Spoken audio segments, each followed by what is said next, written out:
pjnet.tv. It is about 9 o'clock on the East Coast, and we've got some updates for you if you are interested in new things going on, some announcements and all kinds of stuff like that. So we will start a countdown to Studio 12.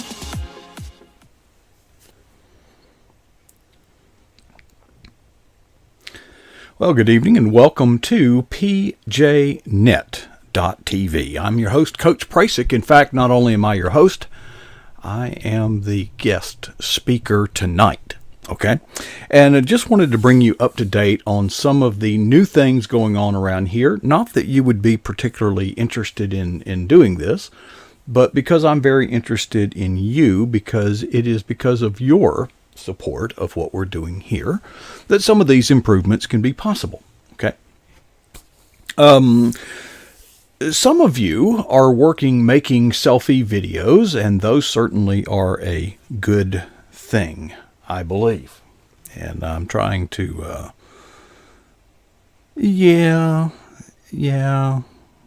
not seeing us in the chat room at the moment. So I don't know, for those of you in the chat room, if you want to see this, well, you're just out of luck. Let me just make a quick check to make sure that we are streaming as we are supposed to, okay? Because I assume that you're watching this on Facebook or something like that. And I'm showing that, yeah, we're going out, no problem. I guess we'll be in the chat room soon. And I'm anxious to see that. Okay, making selfie videos. Good thing. I'm glad to see people using that. Everybody's got, it seems like, one of these, and you can just make a selfie video and get your message out via social media. It's very easy. But of course, the quality reflects just how easy it is. And one of the things that you can do is, when you're holding your phone out here, the phone, first of all, never has a very good microphone. But as that microphone gets further and further away, as you hold your arm out like that, the quality deteriorates even further. So, with that, some people like to use very few I've seen use a lavalier microphone. I have one attached to my body now. Now, let me tell you about this mic. First of all, the good news, it is only $20. Now, some of you may have been frustrated because you bought a mic and it didn't work. Well, okay, first of all, the mic has to have power in some way. Now, some devices, when you plug the mic in, it powers the microphone. Some do not, okay? Well, this microphone has this little capsule on it, and it has a battery inside, which, by the way, is not included with a microphone. So, when you go out, buy 2 of them. Keep the other one in the nice little leatherette pouch that comes with the mic. Keep your spare one in there. You'll probably need it at the most inopportune time. But it's got a little button on the side of it that you can slide to turn the power on and off. Now, lavalier mics are not that good, comparatively speaking. So, they're omnidirectional. That means they pick up sound from all directions. This mic that I'm using in the studio now is a cardioid design. It's one of the best mics. If you can go get a Blue Yeti, that is the best mic to use, but you can't plug that into your phone. Okay, you can plug it into your computer by USB. So I wanted to give you kind of a side-by-side comparison of the lavalier mic. Okay, and the way I'll do that is I'll turn this mic that I'm using off, and then I will turn this one on. And you probably can notice that there, is a, difference. Okay, and but nonetheless, and if the way you test the mic to see which one it's using is you bump it, you scratch it, you tap it with your fingernail. So you want to make sure when you do that it's picking up that and not using the other mic in your phone, which is no good. Now, so it's got this little power button on it that if the device you're connecting this mic to needs power, you just turn that on. If it doesn't, you turn it off. Now, another interesting fact, along with a big whopping $20 price tag, and I, by the way, have tried many mics, and this is actually one of the better ones. It has got an extremely long cord. I've got it all bound up here. But man, you can, if you have to set your phone up and get way back from it, I mean, you've got 4 feet of cord here, I would imagine. Now, there is another mic that's called a shotgun style microphone. Okay.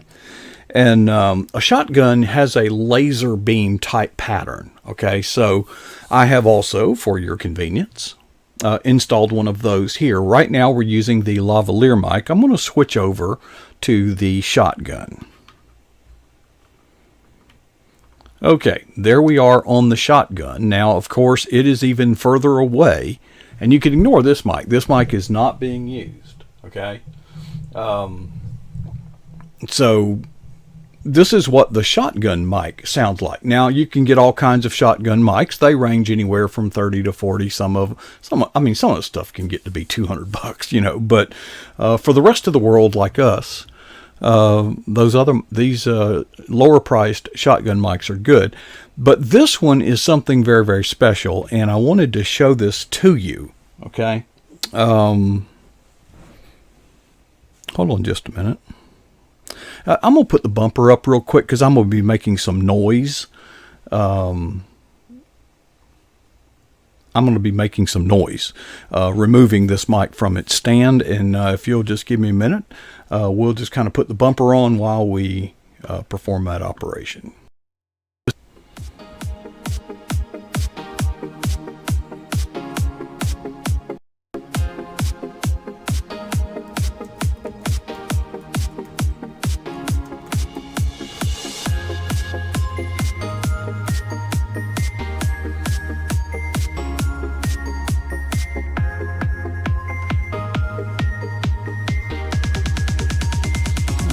Unscrewing the shotgun mic as we speak, and it's not cooperating. I promise you, it's being quite the case here. So let me turn a few knobs, tighten that up so I can rotate it on its axis. Thus, of course, it's plugged in, so I'm winding up the cord as we do that. Okay, here we go. We're back. Now this is the shotgun mic that I'm using. It mounts on a cold shoe camera mount, so it's kind of neat. It just plugs in. It's powered by a rechargeable USB battery, so it's got its own internal battery, but you can't charge it while you're using it. Okay. But this is interesting because it's really actually 2 microphones. Now this is really, really cool. If I point that toward me, you can actually hear me, right? Okay. So, all right. So by the way, welcome those of you in the pjnet.tv chat room to us, and you'll get caught up. It's only 10 after. You only missed half of it. All right. So this is a shotgun mic, and it mounts on a camera, but you can also buy the little GIMP thingies to put this on. And it's actually 2 shotgun microphones. Let me show you. You can literally spread these out, and you can probably hear my voice going away as I do that. Now, if I point it back toward me, we should get some volume out of this thing. Now, what's interesting is when you spread it at that, you can set this setting up to be stereo. So as I move the mic back and forth, it loses some of its shotgun polarity and polarization. Its projection cone gets wider.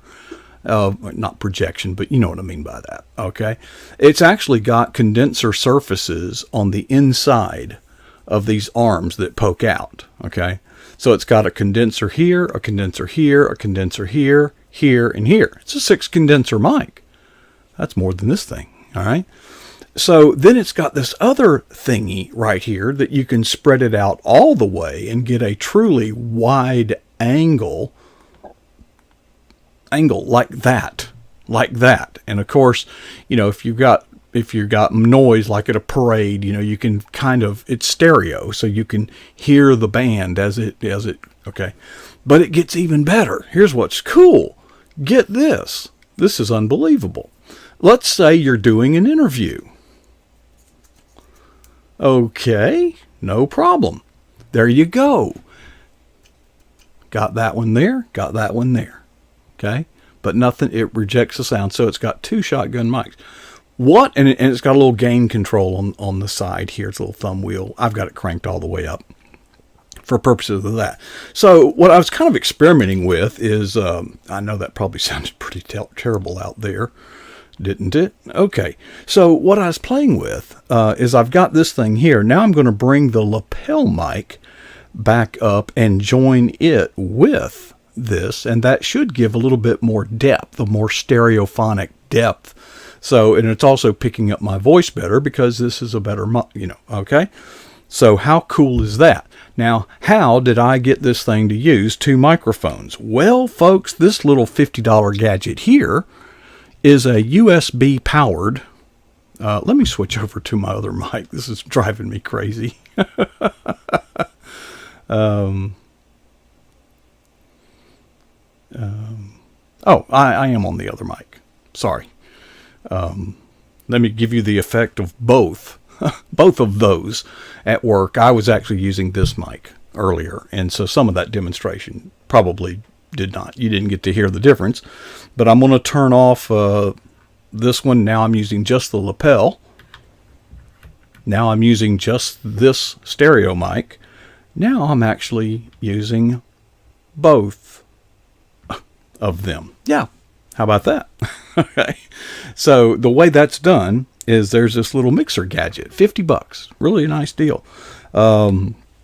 It's got EQ. You can boost your bass, which is kind of neat. And you can connect up to 5 mics, and you can connect your phone to it by way of Bluetooth. Get that. Okay. You can use your phone as a microphone. All right. So, all right. Enough of that. Let me, I didn't demonstrate. Oh, yeah, I did. Yeah, I did. Okay, so now we're going back to the regular mic. I think we're done with our microphone demonstrations for now. Folks, the thing about this is just south of $200. It's a very expensive mic, but it's got little rubber feet, so you don't have to have a noise canceling thing.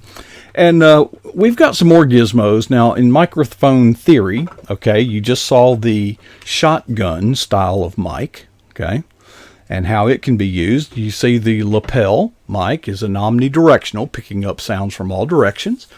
This is a cardioid. It primarily gets from the front, rejecting most from the back.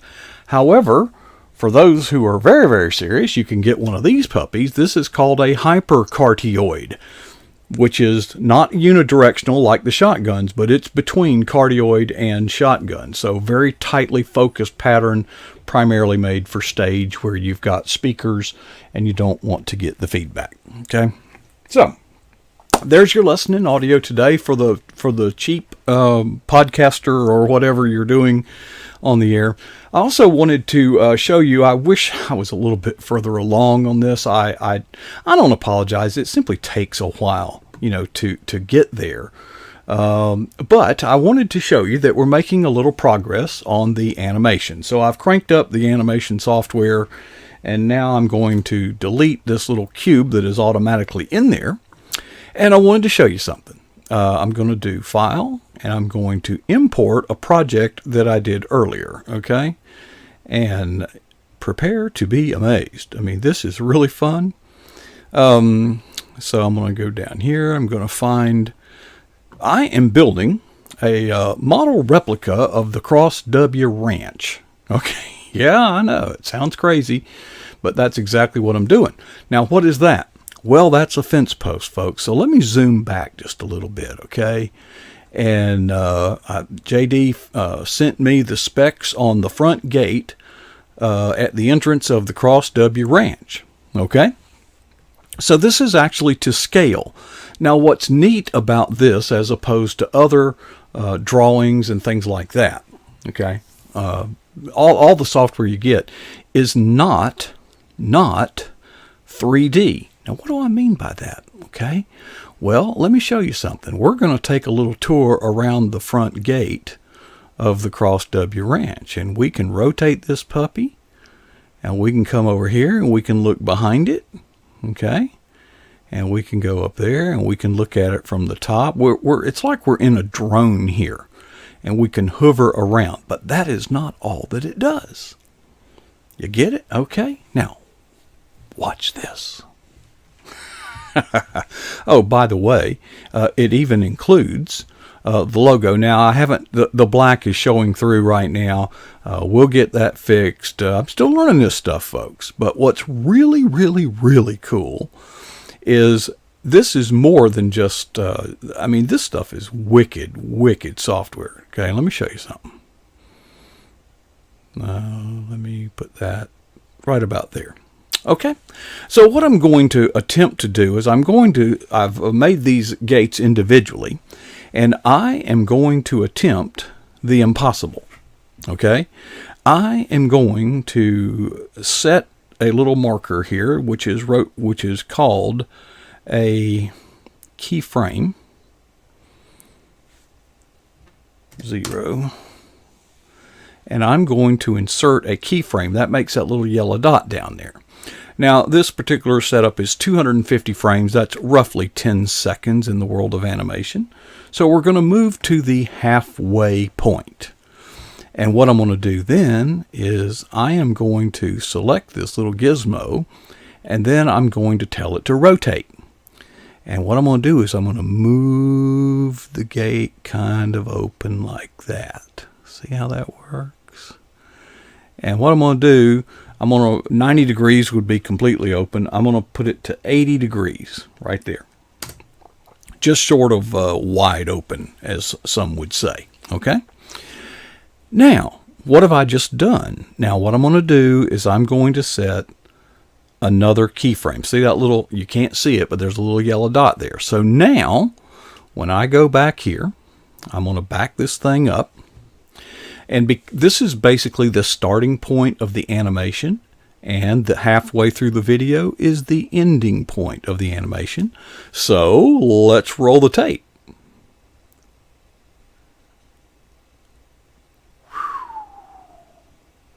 Is that mind-blowing? Okay. Now let's move to the end. Okay, now that is the end of it. So what I'm going to do is I'm going to select the gate, and I'm going to turn on the little rotation thingy here, and I am going to close the gate thusly. And that would be at 0 degrees, by the way. Okay, and having done that, I am going to insert another keyframe. So now let's back up this whole thing. Okay, this is the start. Let me turn that little gimbal gizmo thingy off there. So let's run our 10-second animation of JD. Imagine JD opening the gate okay. I'm sure this is about how fast JD moves right there. Okay, took him about 5 seconds to open it, and now he's going to close it. And there we go. Cha-ching! Folks, I can't begin to... Now, I'm new at this. Now, somebody more skilled could have done this in about an hour, but it took me all day. So, I certainly hope that you liked that, because I worked hard doing it. Okay.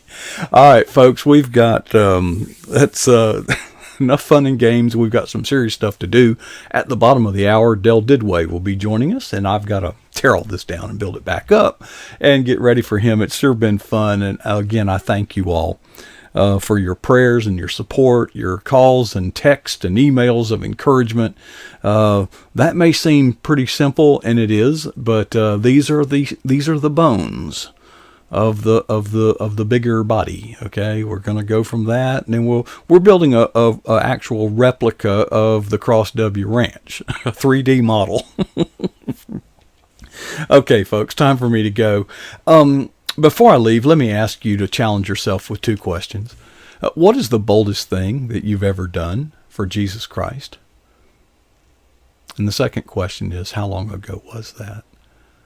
Whatever happens, folks, we need to be bold. So I hope none of us will be happy with either answer to those two questions.